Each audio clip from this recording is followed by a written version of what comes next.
வணக்கம் ஃப்ரெண்ட்ஸ். ரேடிகா ஆசை சீரியலில் இன்னும் எபிசோடில் என்ன நடக்குதுன்னு பார்க்கலாம் வாங்க. கீழே விஜயா சந்திராவை திட்டிக்கிட்டு இருக்க, இப்போவே கிளம்புறேன்னு சொல்லிட்டு இருக்க. முத்து ஒரு 2 நாள் டைம் கேட்டு அம்மாவை சமாதானப்படுத்திட்டு வேக வேகமாக மாடியில் வந்து நிற்கிறாரு. கூடவே மீனாவும் வர்றாங்க. மேலே வந்தவங்க, என்னங்க நான் பேசிக்கிட்டு இருக்கேன், நீங்கள் பாட்டுக்கு வந்துட்டீங்க, எதுக்கு இப்போ கோவமாக இருக்கீங்கன்னு கேட்குறாங்க. பின்ன என்ன பண்ண சொல்கிற, என்ன இங்கே இருக்கிற பிரச்சனையவே சமாளிக்க முடியல, இதில் அத்தை வேற தேவையில்லாமல் புதுசாக கிளப்பி விட்டுருக்குறாங்க அப்படின்னு முத்து ரொம்பவே கோபமாக சொல்ல, ஏன் ஏன் அம்மா என்ன பண்ணாங்க இப்போ அப்படின்னு மீனாவும் பதிலுக்கு கத்துறாங்க. மீனா, எதுக்கு அத்தைக்கு இந்த வேலை, என் அம்மாவை பற்றி எதுக்கு வெளியிலெல்லாம் போய் சொல்லிட்டு இருக்காங்க அப்படின்னு முத்து கேட்குறாரு. என் அம்மா அப்படிலாம் வெளியில் சொல்கிறவங்க கிடையாது, அத்தை ஏதோ தப்பாக புரிஞ்சு வச்சுருக்காங்க அப்படின்னு மீனா விட்டு கொடுக்காம சொல்கிறாங்க.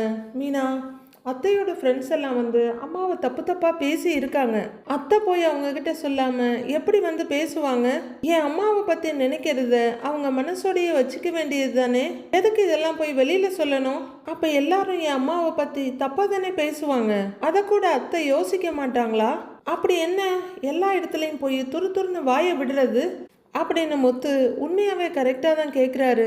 இங்கே பாருங்க, இப்படியெல்லாம் தேவையில்லாமல் பேசாதீங்க, அத்தைக்கு இப்போ அங்கே வீட்டுக்கு போகணும், அவ்வளவுதான், நான் இப்போவே போய் என் பதவியை ராஜினாமா பண்ணுறேன், அப்புறம் எல்லா பிரச்சனையும் தீர்ந்துரும் அப்படின்னு மீனாவும் ஓவரா சீன் தான் போடுறாங்க. முத்துவோட பழைய குணம் திரும்பிட்டு இருக்கு. பயங்கரமாக கத்தி எல்லாத்துக்கும் என்னை கடுப்பு ஏற்றிட்டு இருக்காதீங்க, சொல்லிட்டேன், உன் பதவியை ராஜினாமா பண்ணாதன்னு சொல்லிட்டு இருக்கேன், திரும்ப திரும்ப அதையே சொல்லிட்டு இருக்கிற, ஒரு தடவை சொன்னா புரியாதா உனக்கு அப்படின்னு முத்து கத்தி விட, மீனாவும் நானும் ஒன்றும் சலைச்சவ கிடையாது அப்படின்னு தொண்டை கிழிய, இப்போ எதுக்கு கத்துறீங்கன்னு வந்து கத்திட்டு நிற்கிறாங்க. நான் ஒன்றும் தேவையில்லாமல்லாம் கத்தலை, அத்தை தான் தேவையில்லாம எங்க அம்மாவை பத்தி ஊரெல்லாம் தப்பு தப்பா சொல்லி வச்சிருக்காங்க, அதை கேட்டு இப்போ எங்க அம்மா தையா தக்கான்னு குதிச்சிட்டு இருக்காங்க, இப்போ 2 நாளில் பணத்தை ரெடி பண்ணுறேன்னு ஏன் வாயாலேயே சொல்ல வேண்டியதா போயிடுச்சு அப்படிங்கிறாரு முத்து. அவங்க ஏதோ யதார்த்தமாக சொல்லியிருக்காங்க, அப்படியே சொல்லி இருந்தாலும் எங்கள் அம்மா ஒன்றும் பொய் சொல்லலையே அப்படின்னு மீனா சொல்ல, கோத்தில் இருந்த முத்து அப்படியே முறைப்பாக பார்க்குறாரு. உங்கள் அம்மா என்னைக்காவது என்ன பாசமாக நடத்தி இருக்காங்களா, என்ன அந்த வீட்டில் வேலை செய்கிற ஒருத்தி மாதிரி தானே உங்கள் அம்மா வச்சுருக்காங்க அப்படின்னு மீனா மனசில் இருக்கிறதெல்லாம் சொல்ல ஆரம்பிக்கிறாங்க. ஆனால் நாங்கள் உங்கள் அம்மாவை அப்படியே அங்கே பார்த்துக்கிறோம், ஏன் நான் அவங்க பண்ணினதெல்லாம் மனசில் வச்சுக்கிட்டு நானும் அவங்கள அந்த மாதிரி நடத்தி இருக்கலாம்ல அப்படின்னு மீனா சொல்ல, அவங்க பார்த்துக்கிறத நினச்சி கொஞ்சம் கொஞ்சமாக சாந்தமாகிற முத்து, ஆமாம் நீ அம்மாவை நல்லா தான் பார்த்துக்கிற, அதிலெல்லாம் ஒன்றும் குறை சொல்ல முடியாது, உன்னை நான் எதுவுமே சொல்லலை, ஆனால் அத்தை எதுக்கு தேவையில்லாமல் வெளியில் போய் எல்லார்கிட்டையும் எங்கள் அம்மாவை கொடுமைக்காரி அது இதுன்னு சொல்லணும் அப்படிங்கிறாரு முத்து. எங்கள் அம்மா உங்கள் வீட்டுக்கு வரும்போதெல்லாம் அவங்க எங்கள் அம்மாவை எவ்வளவு அசிங்கப்படுத்தி இருக்காங்க, அவமானப்படுத்தி இருக்காங்க, அதெல்லாம் அவங்க தாங்கிட்டு இருந்திருக்காங்க இல்லைங்க, என் அம்மாவா அவங்களுக்கு என்னை பற்றி அவங்க மனசில் கவலை இருக்காதா என்ன அப்படின்னு மீனா கேட்குறாங்க. சரி இருந்தா இருக்கட்டும், இருக்க வேணான்னு சொல்லலையே, அதுக்காக ஊருக்குள்ளே போய் இப்படி சொல்லணுமா, நாமளே அந்த வீட்டை மீட்கிறதுக்கு எவ்வளவு போராடிக்கிட்டு இருக்கிறோம், இந்த நேரத்தில் இது தேவையில்லாத பிரச்சனை தானே, இதெல்லாம் தெரிஞ்சா அப்பா மனசு எவ்வளவு கஷ்டப்படும் தெரியுமா, இப்போ நான் வீட்டு பிரச்சனையை பார்க்கறதா இல்லை இங்கே நின்று இந்த பஞ்சாயத்தை தீக்கிறதா அப்படின்னு முத்து கேட்க, சரி விடுங்க, இனிமே எங்கள் அம்மா அந்த மாதிரி எல்லாம் சொல்ல மாட்டாங்க போதுமா அப்படிங்கிறாங்க மீனா. குடும்ப விஷயத்தெல்லாம் இந்த மாதிரி 3வது ஆள்கிட்டலாம் சொல்லக்கூடாது தெரியுதா, சொன்னாலே இந்த மாதிரி தான் பஞ்சாயத்து வரும்னு முத்து சொல்ல, மீனா முறைச்சிட்டு நிற்கிறாங்க. புரியுது, எங்கள் அம்மா மேலே தான் தப்பு இல்லைன்னுலாம் சொல்லலை, இப்போ கூட நான் உனக்கு சப்போர்ட் பண்ணி தான் பேசிக்கிட்டு இருக்கிறேன் அப்படிங்கிறாரு முத்து. இங்கே பாருங்க, உங்கள் அம்மா என்னை எப்படி நடத்துகிறாங்கன்றது தான் பிரச்சனையே தவிர உங்களை பற்றி கிடையாது, உங்கள் மேலே நான் ஏதாவது தப்பு சொல்லி இருக்கேனா, அத்தை என்னை மருமகளாக நடத்தவே இல்லை, அந்த கவலை எங்கள் அம்மாவுக்கு இருக்கும்ல அப்படின்னு மீனா கேட்க, உன்னை நான் நல்லா தானே பார்த்துக்கிறேன்ல, அதை தானே அத்தை பார்க்கணும், அதை விட்டுட்டு எதுக்கு எங்கள் அம்மாவை பற்றி எல்லார்கிட்டையும் வெளியில் போய் சொல்லணும், இதெல்லாம் தேவையில்லாத வேலை தானே, என்ன பழக்கம் இதுன்னு கேட்குறாரு முத்து. சரி அப்போ உங்கள் அம்மா பண்ணதெல்லாம் மட்டும் கரெக்டா, எங்கள் அம்மாவை அவமானப்படுத்தி இருக்காங்க, என்னைய தினம் ஏதாவது சொல்லிக்கிட்டே இருக்காங்க, அப்போ அதெல்லாம் கரெக்டானு மீனா முட்டாள்தனமான ஆர்குமெண்ட் எடுத்து வைக்கிறாங்க. அதெல்லாம் கரெக்டுன்னு நான் எப்போ சொன்னேன் அப்படின்னு முத்து கேட்க, நீங்கள் இப்போ பேசுகிறத பார்த்தா அப்படி தானே இருக்கு அப்படின்னு மீனா சொல்ல, ஆமாம் அப்படி தான் சொன்னேன் வச்சுக்கோ அப்படின்னு பயங்கர டென்ஷனோட கத்துறாரு முத்து. யாரும் யாரையும் புரிஞ்சுக்கிறதுக்கே தயாரா இல்லை. எங்கள் அம்மா உன்னை ராணி மாதிரி பார்த்துக்கிறாங்கன்னெலாம் நான் ஒன்றும் சொல்ல வரல. ஆனால் அதுக்காக உங்கள் அம்மா எங்கள் அம்மாவை பற்றி ஊருக்குள்ளே இந்த மாதிரி பேசுகிறதெல்லாம் தப்பு தான். அதை கூட உன்னால் புரிஞ்சிக்க முடியல. உங்ககிட்டலாம் பேசுகிறதே வேஸ்ட்டு போ அப்படின்னு முத்து கோவமாக அங்கேருந்து போயிட. மீனா அப்படியே யோசனையும் கோவமாக நிற்கிறாங்க. முத்து மனோஜோட ஷோரூமரில் வந்தவர் படியை ஏறிட்டு அப்படியே திரும்பி ரிவர்ஸில் திரும்புகிறாரு. ஏண்டா அப்படின்னு கூட வந்த ரவி கேட்க, டேய் இவன் என்ன சொன்னாலும் கேட்க மாட்டான்டா. அவனால தானேடா நம்ம வீட்டுக்கே சீல் வச்சாங்க. இப்போ என்னடானா ஆளுக்கு ஒரு பக்கமாக போய் நின்றுட்டு இருக்கிறோம் அப்படின்னு முத்து சொல்ல, டேய் நடக்கிறதெல்லாம் அவனால தான்ற குற்ற உணர்ச்சி அவனுக்கு கொஞ்சமாவது இருந்தா அவனும் நம்ம வீட்டை மீட்கிறதுக்கு ஹெல்ப் பண்ணுவான் அப்படின்னு ரவி சொல்ல, அதெல்லாம் அவனுக்கு என்னைக்கிடா இருந்திருக்குது அப்படின்னு முத்து ரொம்பவே சலிப்பா சொல்றாரு. அவங்கிட்ட ஒரு தடவை பேசி பார்க்கலாம்டா. அவன் தான் இப்ப நல்லா பிசினஸ் பண்றான்ல, கண்டிப்பா ஹெல்ப் பண்ணுவான் வாங்குறாரு ரவி. ஐயோ நீ சொல்றேன்னு தான் வரேன், எனக்கெல்லாம் சுத்தமா நம்பிக்கை இல்லை அப்படின்னு முத்து சொல்ல, நான் பேசிக்கிறேன் வாடா அப்படின்னு ரவி முன்னாடி போக முத்து தயங்கிட்டே இருக்கிறாரு. திரும்பி பார்த்து, டேய் வாடா அப்படின்னு கூப்பிட்டுக்கிட்டு போறாரு. உள்ளர மனோஜ் பணத்தை எண்ணிட்டு இருக்காரு. ஒரு பக்கம் ஜீவாவும் பக்கத்தில் சந்தோஷம் நின்று அக்கௌண்ட்ஸ் பார்த்துட்டு இருக்காங்க. சார் இந்த பேஜ் முடிஞ்சதுங்க சார்னு ஜீவா சொல்ல, இதெல்லாம் ஃபைல் பண்ணியாச்சு இல்லைம்மா அப்படின்னு கேட்க, பண்ணியாச்சுங்க சாருங்கிறாங்க அவங்க. அப்போ இன்னொரு டாக்குமெண்ட்டுன்னு அவர் சொல்லிக்கிட்டு இருக்க. ரெண்டு பேரும் மனோஜ் இருக்க இடத்துக்கு வர்றாங்க. மனோஜ் பணத்தை உள்ளர வச்சுட்டு, என்னடா ரெண்டு பேரும் சேர்ந்து வந்திருக்கீங்கன்னு கேட்குறாரு. கொஞ்சம் தனியாக பேசணுங்கிறாரு முத்து. மனோஜ் எழுந்து நின்று, அதோ பார் அங்கே இடம் இருக்கு போய் பேசிக்க அப்படின்னு சொல்ல, டேய் இதெல்லாம் பழைய காமெடிடா, நாங்கள் உங்ககிட்ட தனியாக பேச வந்திருக்கோம் அப்படின்னு முத்து கொஞ்சம் மிரட்டலாக சொல்ல, வா ஜீவா அப்படின்னு மொட்டை பாஸ் கூப்பிட, சரிங்க சார் ஏதோ பர்சனலாக பேச போகிறாங்கன்னு சொல்லிட்டு ரெண்டு பேரும் கிளம்புறாங்க. என்கிட்டயா அப்படின்னு மனோஜ் கேட்க, ஆமாம் நான் தான் முத்துவை கூட்டிகிட்டு வந்தேன். நம்ம 3 பேரும் சேர்ந்து ஒரு டெசிஷன் எடுக்கணுங்கிறாரு ரவி. என்ன டெசிஷன்? நீங்கள் ஆளுக்கு தனித்தனியாக ஜாலியாக இருக்கீங்க, நான் இந்த கடையில் தானே வாழ்ந்துக்கிட்டு இருக்கிறேன் அப்படின்னு மனோஜ் சொல்ல, டேய் போதும் வா அப்படின்னு ரவி சொல்ல, அவரோட கல்லா ஏரியாவை விட்டுட்டு வெளியே வர்றாரு மனோஜ். நம்ம வீட்டு ஜப்தியை கிளியர் பண்ணணும்னா கோர்ட்டுக்கு 10 லட்சம் ரூபாய் கட்டணும். அப்போதான் கோர்ட்டுக்கு கொஞ்சமாவது நம்ம மேலே நம்பிக்கை வரும். அதுக்கப்புறம் பேலன்ஸ் அமௌண்ட்டை கட்ட கோர்ட்டில் டைம் கொடுப்பாங்க. நம்ம வக்கீலும் அதை தான் சொல்கிறாங்க அப்படின்னு ரவி சொல்ல, டேய் இதெல்லாம் ஆல்ரெடி தெரிஞ்ச விஷயம்டா, இதை சொல்கிறதுக்கு தான் காலையில் கிளம்பி வந்தீங்களா அப்படின்னு மனோஜ் சொல்ல, டேய் அந்த பணத்தை கட்ட முத்து தனியாக கஷ்டப்பட்டுட்டு இருக்காண்டா, பாவம் அவன் மட்டும் எப்படி கஷ்டப்படுவான். அதனால நம்ம 3 பேரும் சேர்ந்து எப்படியாவது நம்ம வீட்டை ஜப்தியிலேருந்து மீட்கணுங்கிறாரு ரவி. மனோஜ் ஓர பார்வையா பார்க்க, நீ இவ்வளோ கொடு நான் இவ்வளோ கொடுன்னுலாம் சொல்லலை, உன்னால எவ்வளவு முடியுமோ அதை கொடு, பேலன்ஸ் நாங்கள் எப்படியாவது ரெடி பண்ணிக்கிறோம், இப்போ உன்னால எவ்வளவு அமௌண்ட் தர முடியும்னு சொல்லுன்னு ரவி கேட்குறாரு. இந்த பக்கம் ஒரு பார்வை அந்த பக்கம் ஒரு பார்வைன்னு பார்த்துட்டு, இப்போ என்னால் எதுவும் முடியாது அப்படின்னு பளிச்சுன்னு சொல்லிடுறாரு மனோஜ். முத்து ஆல்ரெடி இதை எதிர்பார்த்ததால கொஞ்சம் கோவத்தோட சாதாரணமாக தான் பார்க்குறாரு. ஆனால் ரவி பயங்கர அதிர்ச்சியோட, என்னடா முடியாதுன்னு சொல்கிற, அப்புறம் வீடு ஜப்திக்கு போயிடுச்சுன்னா ஏலத்துக்கு வந்துடும், பரவாயில்லையா உனக்குன்னு கேட்குறாரு. வீடு ஜப்திக்கு போனால் எனக்கு என்ன, ஏலத்துக்கு வந்தால் எனக்கு என்ன அப்படின்னு மனோஜ் சலிப்பாக சொல்ல, பயங்கர அதிர்ச்சியோட பார்க்குறாரு ரவி. முத்து முறைப்பாக பார்க்குறாரு. அதான் அப்பவே அந்த வீட்டில் எனக்கு பங்கு இல்லைன்னு அப்பா சொல்லிட்டாருல, அப்போ அந்த வீடு எக்கேடு கெட்டு போனா எனக்கு என்னங்கிறாரு மனோஜ். அவ்வளோதான் முத்து பயங்கர டென்ஷன் ஆகி, மொவனை என்னடா பேசுற அப்படின்னு சட்டையை கொத்தோடு பிடிக்கிறாரு. முத்து முத்து வேண்டாம் வேண்டாம் விடுறா விடுறா, என்னடா நீ அப்படின்னு ரவி தடுத்துட்டு இருக்க. அந்த பக்கம் சத்தம் கேட்டு சந்தோஷம் ஜீவா வந்து எட்டி பார்க்குறாங்க. என்னடா திமிராடா உனக்கு, ஏற்கனவே உன் பங்குக்கு மேலே எக்கச்சக்கமாக கடன் வாங்கி வச்சிருக்கிற, உன்னால தான் இப்போ இத்தனை பிரச்சனையும், அப்பா மாதிரி கையெழுத்து போட்டு ஃப்ராடு வேலை பார்த்ததுனால தானே இது எல்லாமே அப்படின்னு முத்து பேசிட்டு இருக்கு. எனக்கு அதுக்கும் சம்மந்தம் இல்லைன்ற மாதிரி எங்கேயோ பார்த்துட்டு நிற்கிறாரு மனோஜ்.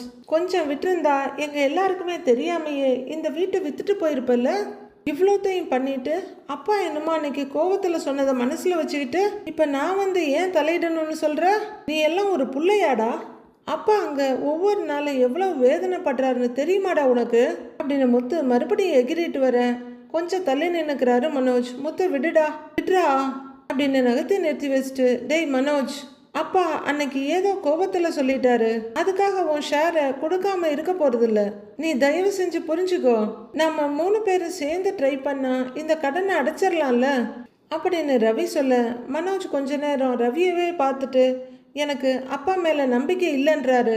அவ்வளோதான், மறுபடியும் முத்து ஃபியூரியஸ் ஆயிடுறாரு. என்னது, அப்பா மேலே உனக்கு நம்பிக்கை இல்லையா அப்படின்னு முத்து கேட்க, வாழ்க்கையில் யாரையும் நம்பக்கூடாது, அதுதான் நான் கற்றுக்கிட்ட பாடங்கிறாரு மனோஜ்.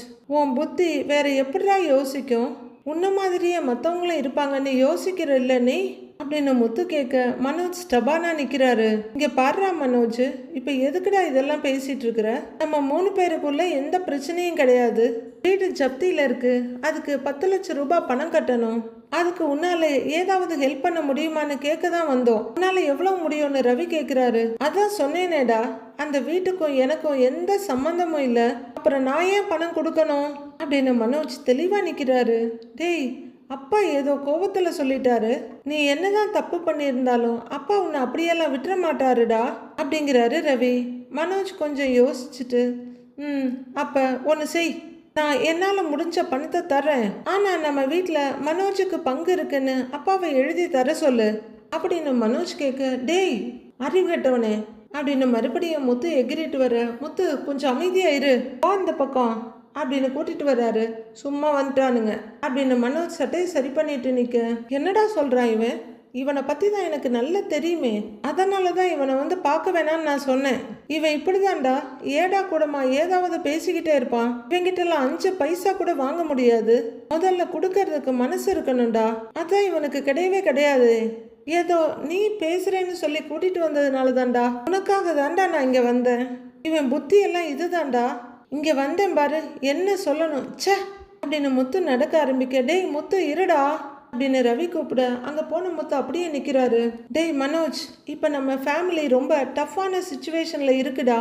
முத்துவால் எவ்வளவு தாண்டா பாரத்தை தாங்க முடியும்? நீ சொல்கிற மாதிரி அப்பா உனக்கு சொத்தில் பங்கு கொடுக்கலன்னா எங்களுக்கு வர்ற சொத்துல ஈக்குவலா உனக்கு ஒரு ஷேர் கொடுக்குறோம், சரியா அப்படின்னு ரவி கொடுக்க, மனோஜ் கொஞ்சம் நிமிர்ந்து நின்று பார்த்துட்டு, அப்போ ஒன்று செய்யுங்க, இப்போ நீ ஒன்று சொன்னியே அதை ஒரு பாண்ட் பேப்பரில் நீங்கள் 2 பேரும் எழுதி எனக்கு சைன் பண்ணி கொடுங்க அப்படின்னு மனோஜ் சொல்ல, முத்து அங்கேருந்து வேகமாக வர்றாரு. பாத்தியா இவன் என்ன சொன்னான்னு பாத்தியா, திருட்டு கையெழுத்து போட்ட ஓடுகாலி இவன், அதனால தான் யாரையும் நம்ப மாட்டேங்கிறான். இவங்கிட்ட வந்து பேசுறதெல்லாம் தேவையில்லாதது, சரிப்பட்டு வரமாட்டான்னு சொன்னேன் இல்ல, கேட்டியாடா நீ அப்படின்னு முத்து ரவி திட்டுறாரு. நான் என்ன தப்பா கேட்டேன், எதா இருந்தாலும் ரிட்டன் ஃபார்மேட்ல இருந்தால் நல்லா இருக்கும் அப்படின்னு மனோஜ் சொல்ல, டேய் இதுக்கு மேலே இங்கே நின்னேன்னா இவனை அடிச்சே கொன்னுடு வேண்டா, வாடா ரவி, வாடா ரவி அப்படின்னு ரவியோட கையை பிடிச்சி இழுத்துட்டு போறாரு முத்து. போங்க அப்படின்னு தென்னவட்டா திரும்பிக்கிறாரு மனோஜ். மொத்த குடும்பமும் லூஸா இல்லை நம்மள லூஸ் ஆக்குறாங்களான்னு தெரியல. ஏன்னா இப்போ மனோஜ் வச்சிருக்க கடை முழுக்க முழுக்க அவங்க அப்பாவோட பணத்தில் வச்சது. வீட்டில் 3 பேருக்கும் பங்கு இருக்குன்றப்ப கடையில் மட்டும் 3 பேருக்கும் பங்கு இருக்காதா? அதை விட மனோஜ் வீட்டில் கடன் வாங்கினது ஒரு பெரிய அளவு. ஒன்று கடையை விட்டு மனோஜை வெளியே துரத்தி விட்டுட்டு இவங்க கடையை பார்த்துக்கலாம், அதுலேருந்து வர்ற வருமானத்தை எடுத்துக்கலாம், இல்லையா கடையில் 3 பேருக்கும் பங்கு இருக்குன்னு முடிச்சு அதுக்கான பணத்தை வாங்கிடலாம். ஆனால் இதெல்லாம் என்ன லாஜிக்குன்னே தெரியல. அவங்க போனதும் சந்தோஷ் வேகமாக மனோஜ் கிட்ட வர்றாரு. யோ, உன் தம்பிங்கெல்லாம் வந்து கடனை அடைக்கணும்னு தானே கேட்குறாங்க, நீயும் முடிச்சதை கொடுக்கலாம் இல்லைன்னு கேட்குறாரு. அட போங்க ப்ரோ, இவனுங்களெல்லாம் நம்ப முடியாது, மொத்த கடனை ஏன் தலையில் கட்டிடுவானுங்க அப்படிங்கிறாரு மனோஜ். எனக்கு என்னமோ அப்படிலாம் தோணலை, அவங்க அப்படி பண்ண மாட்டாங்கன்றாரு மொட்டை பாஸ். அவங்கள பற்றி எனக்கு தான் தெரியும், நல்ல வேலை நான் மட்டும் படிக்கலைன்னா இந்நேரம் என்னை ஏமாத்தி இருப்பாங்க, என்னை யாராலையும் ஏமாற்ற முடியாது அப்படின்னு மனோஜ் மறுபடியும் அவரோட இடத்துக்கு போக, 2 வருஷமா இவன் பொண்டாட்டி இவனை ஏமாத்தி கேனையனாக்கி இருக்கிறா, இதுல யாரும் ஏமாத்த முடியாதம்மா, பேச்சப்பாரு அப்படின்னு மகா கேவலமா ஒரு பார்வை பார்க்குறாரு மொட்டை பாஸ். மீனா ஒரு இடத்துல வண்டியை நிறுத்திட்டு இருக்க, அங்க சத்யா வேகமா கதவு திறந்துட்டு வர்றாரு. அக்கா என்னக்கா, என்ன விஷயம்க்கான்னு கேட்டுட்டு வர, உன்னை பார்க்க ஆஃபீஸ்க்கு தான் போனேன், நீ ஓனர் வீட்டுக்கு போயிருக்கிறதா சொன்னாங்க, அதான் இங்கே வந்தேன்றாங்க மீனா. ஏன் ஏதாச்சும் பிரச்சனையான்னு கேட்குறாரு சத்யா. இல்லடா, உங்ககிட்ட ஒரு விஷயம் கேட்கணுன்றாங்க மீனா, அதை நான் காலையில் வீட்டில இருந்து கிளம்பும் போதே கேட்டிருக்கலாமேங்கிறாரு சத்யா. இங்கே வரைக்கும் எதுக்கு வரணும் அப்படின்னு சத்யா கேட்க, இல்லை சத்யா இந்த விஷயத்த வீட்டில் பேச முடியாது, அத்தை வேற கூட இருக்காங்க, உனக்கு தான் எல்லாமே தெரியும்ல, அந்த வீட்டை மீட்கிறதுக்காக உன் மாமா எவ்வளோ கஷ்டப்பட்டுட்டு இருக்காருன்றாங்க மீனா. அக்கா நீயும் தான் கஷ்டப்பட்டுட்டு இருக்கிற, நைட்டும் பகலுமா பூ கட்டிக்கிட்டு இருக்கிற, அங்கேயும் இங்கேயுமா ஓடிக்கிட்டே இருக்கிற, சரியா சாப்பிட்றது கூட இல்லைன்னு என்கிட்ட அம்மா சொல்லி வருத்தப்பட்டது, நம்ம கிட்ட ஏதாவது சொத்து இருந்தா கூட அதை ஏதாவது பண்ணி இந்த கடனை அடைச்சிட்டு இருக்கலாம் அப்படிங்கிறாரு சத்யா. என்னடா பண்றது, நம்மள மாதிரி ஆளுங்களுக்கு பொழப்பு ஓடுறதே பெரிய விஷயமா இருக்கு. இதுல எங்க சொத்தெல்லாம் சேர்க்கறது? இப்ப 10 லட்சம் இருந்தா அந்த காசை கட்டி வீட்டுக்கு போயிட முடியும். மாமாவும் இருந்தாலும் ரொம்ப பாவம், மனசு நிறைய கஷ்டத்தை வச்சுக்கிட்டு வெளியே சொல்ல முடியாம இருக்காரு அப்படின்னு மீனா சொல்ல, ஏன் அவங்க 2 பேரையும் நல்லா தானேக்கா பார்த்துக்கிறோம் அப்படிங்கிறாரு சத்யா. ஏய் ஆமாண்டா, இருந்தாலும் இன்னொரு வீட்டில் வந்து தங்க அவங்களுக்கு சங்கடமாக தானே இருக்கும். அத்தையும் ரொம்ப நல்லா வசதியாக வாழ்ந்தவங்க. நம்ம வீட்டில் அவங்கள நல்லா வச்சிருந்தாலும் கூட அவங்களுக்கு நம்ம வீட்டில் இருக்கிறதுல விருப்பம் இல்லடா. அதனால சீக்கிரம் அந்த வீட்டை மீட்கணும்னு நினைக்கிறாங்க அப்படின்னு மீனா சொல்ல, புரியுதுக்கா, ரொம்ப நாள் அவங்களும் நம்ம வீட்டில் இருக்கவும் மாட்டாங்க அப்படின்றாரு சத்யா. பணத்துக்காக உன் மாமாவும் ஒரு சைடு முயற்சி பண்ணிக்கிட்டு தான் இருக்காரு. நானும் ஏதாவது செய்யணுமில்ல. நீ வேலை செய்கிற இடம் ஃபைனான்ஸ் கொடுக்குற கம்பெனி தானே, நீங்க எனக்கு ஏதாவது கடன் வாங்கி தர முடியுமா அப்படின்னு மீனா கேட்க, 10 லட்சம் அப்படின்னு மலைச்சு போய் நிற்கிறாரு சத்யா. 10 லட்சம் இல்லைன்னா கூட பரவாயில்லடா, உன்னால எவ்வளவு முடியுமோ அவ்வளோ வாங்கி கொடு. ஏன்னா உன் மாமா படுற கஷ்டத்துல நாமளும் கொஞ்சம் துணை இருந்த மாதிரி இருக்கும். நான் மாதம் கரெக்டாக பணத்தை கட்டிடுவேண்டா அப்படின்னு மீனா சத்யாட்ட சொல்லிட்டு இருக்கும்போதே மிஸ்டர் மூர்த்தி, அதான் சிந்தாமணியோட வீட்டுக்காரரு, அந்த பக்கமாக போகிறதுக்காக வர்றாரு. அக்காவும் தம்பியும் பேசிட்டு இருக்கிறத பார்க்குறாரு. சத்யா என்ன சொல்றதுன்னு தெரியாம தலையை தேய்ச்சிட்டு இருக்கதையும் பார்க்குறாரு. என்னடா யோசிக்கிற, என் மேல நம்பிக்கை இல்லையா அப்படின்னு மீனா கேட்க, அக்கா அப்படிலாம் ஒன்றும் இல்லைக்கா, எங்கள் ஆஃபீஸில் சும்மா பணம் தரமாட்டாங்க, ஏதான அடமானம் வச்சு தான் பணம் கொடுப்பாங்க, அதான் யோசிக்கிறேன்னு சத்யா சொல்ல, அதை நின்று மூர்த்தி பார்த்துட்டு இருக்காரு. எனக்காக நீ உன் ஓனர்கிட்ட கேட்டு பாருடா, இங்கே வேலை செய்கிறதுனால அவர் கொடுத்தாலும் கொடுப்பாருன்றாங்க மீனா. சத்யா யோசிச்சுட்டு நிற்க, அவரும் இவங்க 2 பேரையும் மாறி மாறி பார்த்துக்கிட்டே இருக்காரு. ஏதாவது கொஞ்சம் பணம் கிடைச்சா கூட போதும், மீதியை வேற எங்கேயாவது கேட்டு பார்க்கலான்றாங்க மீனா. சத்யா எதுவுமே சொல்ல முடியாம அப்படியே அமைதியாவே நிற்கிறாரு. மூர்த்தி அதை பார்க்குறாரு. சரி நீ கிளம்பு, நான் ஓனர்கிட்ட பேசிட்டு என்னன்னு சொல்றேன்றாரு சத்யா. இதை கேட்டதுக்கப்புறம் மூர்த்தி அங்கேருந்து நகர்ந்து போயிடுறாரு. இல்லடா, எனக்கு தான் அவரை முன்னாடியே தெரியுமே, நான் வேணா வந்து கேட்டு பார்க்கட்டான்றாங்க மீனா. வேண்டாம், நான் இப்போ அவர்கிட்ட ஒர்க் பண்ணும்போது நீ வந்து கேட்டா நல்லா இருக்காது, நானே கேட்டு என்னன்னு சொல்றேன் சரியா அப்படின்னு சத்யா கேட்க, சரின்றாங்க மீனா. சரிக்கா கிளம்பு அப்படின்னு சத்யா உள்ளர வர அங்கே ஹாலில் நின்றுட்டு இருக்காரு மூர்த்தி. சத்யா உள்ளர வந்ததும், சத்யா யாரோ வந்திருக்காங்கன்னு போன, யார் வந்தாங்க அப்படின்னு கேட்குறாரு மூர்த்தி. என் அக்கா தாங்க சார் வந்திருந்தாங்க அப்படின்னு சத்யா சொல்ல, அப்படியா, அவங்க பேர் மீனா தானேன்னு கேட்குறாரு அவரு. ஆமாங்க சார் அப்படின்னு சத்யா சொல்ல, எங்க வெளியே இருக்காங்களா, உள்ளர கூப்பிட வேண்டியதானே அவங்களங்கிறாரு மூர்த்தி. இல்லைங்க சார், அவங்க அப்பவே கிளம்பிட்டாங்க அப்படின்னு சத்யா சொல்ல, என்னப்பா உள்ளர வர வச்சு பேசியிருக்கலாம்ல, வாசப்படியோட அனுப்புறதுன்னு கேட்குறாரு மூர்த்தி. இல்லை சார், அவங்களுக்கு கொஞ்சம் வேலை இருக்கு, ஒரு விஷயம் கேட்டுட்டு போலான்னு தான் வந்தாங்க, அதை பற்றி உங்ககிட்ட பேசணும்னு சத்யா சொல்ல, என்னப்பா ஏதாவது பிரச்சனையான்னு கேட்குறாரு மூர்த்தி. ஆமாங்க சார், அக்கா மேரேஜ் ஆகி போன வீட்டில் கொஞ்சம் பிரச்சனை, அவங்க வீட்டு மேலே கொஞ்சம் கடன் இருக்கு, இப்போ அதை பூட்டி சீல் வச்சுட்டாங்க அப்படின்னு சத்யா சொல்ல, அப்படியாங்கிறாரு அவரு. அதுக்கு தான் இப்போ கொஞ்சம் பணம் தேவைப்படுது, அதுதான் உங்ககிட்ட கேட்க முடியுமான்னு கேட்டாங்க அப்படின்னு ரொம்ப நேர்மையாக சொல்கிறாரு சத்யா.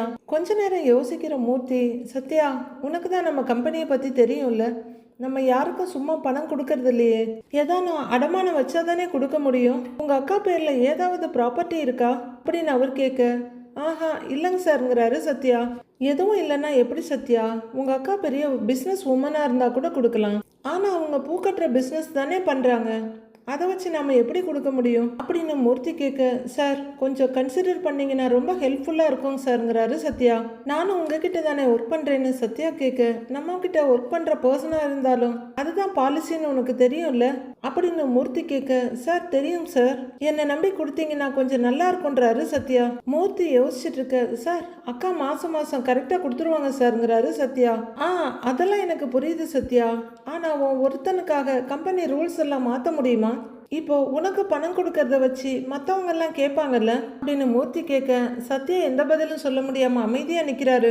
சரி நான் ஒன்று செய்யறேன், நீ நல்ல வேலை செய்யற பையன், சின்சியரா இருக்கிற, உன்னால நமக்கு நிறைய கிளையன்ட்ஸ் வந்திருக்காங்க, உனக்குன்னு நான் ஏதாவது பெருசா செய்யணும்னு நினைச்சுக்கிட்டு இருந்தேன், கொஞ்சம் டைம் கொடு, நான் யோசிச்சு சொல்றேங்கிறாரு அவரு. ஓகேங்க சார், ரொம்ப தேங்க்ஸுங்க சார், நான் வரேங்க சார்னு சத்யா கிளம்புறாரு. போயிட்டு வாப்பா அப்படின்னு அனுப்பி விடுறாரு மூர்த்தி. முத்து வேலையை முடிச்சுட்டு வீட்டுக்கு வர மீனா கிச்சன்ல இருந்து அவர்கிட்ட வந்து நிற்கிறாங்க. அவருக்கு இன்னும் கோவம் குறையல. அவர் பாட்டுக்கு உள்ளர போறாரு ஷர்ட்டை கழட்டிக்கிட்டு. கொஞ்சம் முறைப்பா பார்த்துட்டு வந்துடுறாங்க.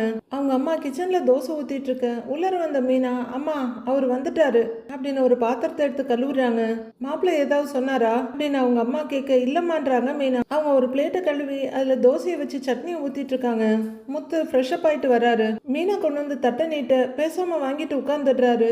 மீனா செம்பில் தண்ணி வைக்கிறாங்க. மீனா நின்று அவரையே பார்த்துட்டு இருக்க. அவர் தலையை கூட நிமித்தாம தோசையை புட்டு புட்டு வாய்க்குள்ள போட்டுக்கிட்டே இருக்காரு. சந்திராவும் ஒரு தடவை திரும்பி பார்த்துட்டு சங்கடமா நிக்கிறாங்க. மீனா விடுவிடுன்னு உள்ளர வந்து ஹாட் பாக்ஸை கையில எடுக்க, ஏய் என்னால தானே மாப்பிள்ள உங்ககிட்ட பேசாம இருக்காருன்றாங்க அவங்க அம்மா. அம்மா அப்படிலாம் ஒன்றும் இல்லைம்மா, அவரால் ரொம்ப நாள் எங்கிட்ட பேசாமலாம் இருக்க முடியாது. நீ எதை நினைச்சும் ஒன்றும் கவலைப்படாத பாரு அப்படின்னு சொல்லிட்டு போறாங்க மீனா. ஹாட் பாக்ஸ் எடுத்துட்டு வந்து வச்சுட்டு பக்கத்துலயே உட்காந்துக்கிறாங்க. அப்பவும் முத்து நிமிரக்கூடல. அவங்க அம்மா தோசையை கல்லில் ஊத்திட்டு அங்கேயே நின்று சங்கடத்தோட பார்த்துட்டு இருக்காங்க.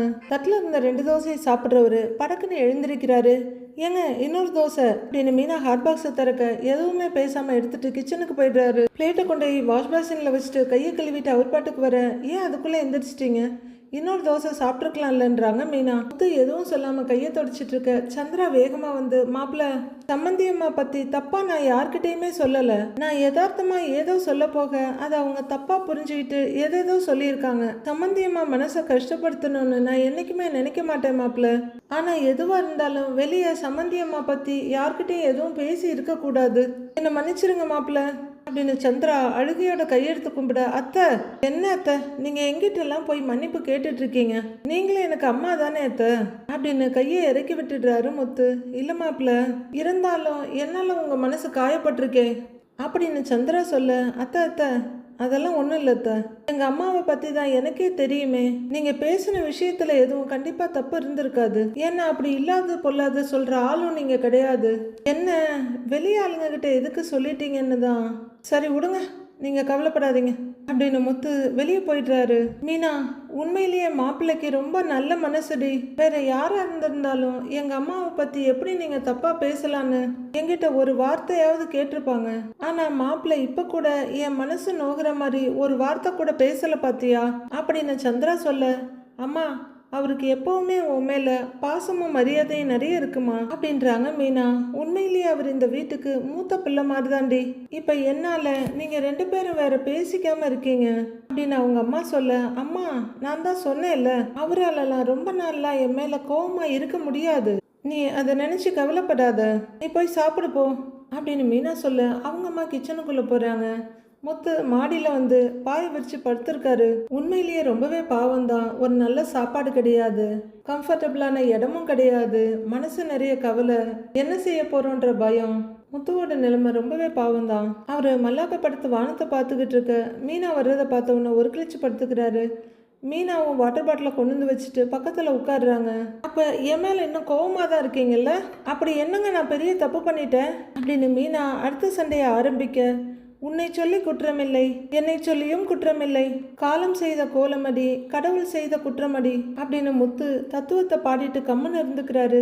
தேவையில்லாம கோவப்பட்டு பேசுனது நீங்க, எதுக்கு இதுக்கு கடவுளை குற்றம் சொல்றீங்கன்றாங்க மீனா. முத்து தலையை நிமித்தி பார்க்க, மொத்தத்தில் உங்கள் மேலே குத்தமே இல்லைன்னு சொல்ல வர்றீங்கல்ல அப்படின்னு மீனா கேட்க, நல்லதுக்கெல்லாம் சாட்சிகள் ஒன்று, ஒன்று மனசாட்சி, ஒன்று தெய்வத்தின் சாட்சியம்மா அப்படின்னு முத்து சொல்ல, அப்போ உங்களுக்கு மனசாட்சி இருக்கு, எங்களுக்கு மனசாட்சி இல்லை, அப்போ நீங்கள் நல்லவங்க நாங்கள் கெட்டவங்களா? நான் சொல்றதுல இருக்க நியாயமெல்லாம் உங்களுக்கு புரியாது, எப்பவும் நீங்கள் நினைக்கிறது மட்டும்தான் நடக்கணும்னு நினைக்கிறீங்க அப்படின்னு மீனா சொல்ல, நினைப்பதெல்லாம் நடந்து விட்டால் தெய்வம் என்று ஏதும் இல்லைங்கிறாரு அவரு. அப்படின்னு மீனா வம்புக்கு ரெடி ஆகிக்கிட்டே இருக்க, நடந்ததையே நினைத்திருந்தால் அமைதி என்றும் இல்லைன்னு முடிச்சுக்கிறார் அவரு. நீங்க நடந்துக்கிறது அப்படித்தானே இருக்கு, அப்புறம் எப்படி நடந்ததை நினைக்க கூடாதுன்னு சொல்றீங்க அப்படின்னு மீனா வரிஞ்சு கட்டிட்டு வர்றாங்க. முத்து எதுவும் பேசாம படுத்திருக்க, முகத்தை கூட பார்க்காம போறீங்க, அப்ப நான் உங்களுக்கு வேண்டாதவள் ஆயிட்டேன்ல அப்படின்னு மீனா கத்துறாங்க. இரவும் வரும் பகலும் வரும், உலகம் ஒன்றுதான், உறவும் வரும் பகையும் வரும், இதயம் ஒன்றுதான், இதயம் ஒன்றுதான் அவர் பாட்டுக்கு சொல்லிட்டு இருக்க. என்ன என்னை வெறுப்பேத்திட்டு இருக்கீங்களா?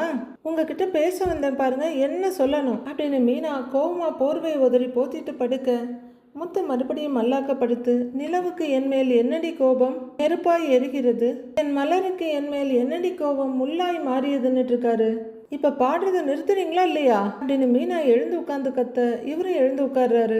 கோபப்படுத்துற மாதிரி நடந்துக்கிட்டு இப்ப பாட்டுல சமாதானப்படுத்துற மாதிரி பாடுறீங்களா? காலையில இருந்து என் முகத்தை கூட பார்க்காம மூஞ்சி திருப்பி வச்சுட்டு போயிட்டு இருக்கீங்க.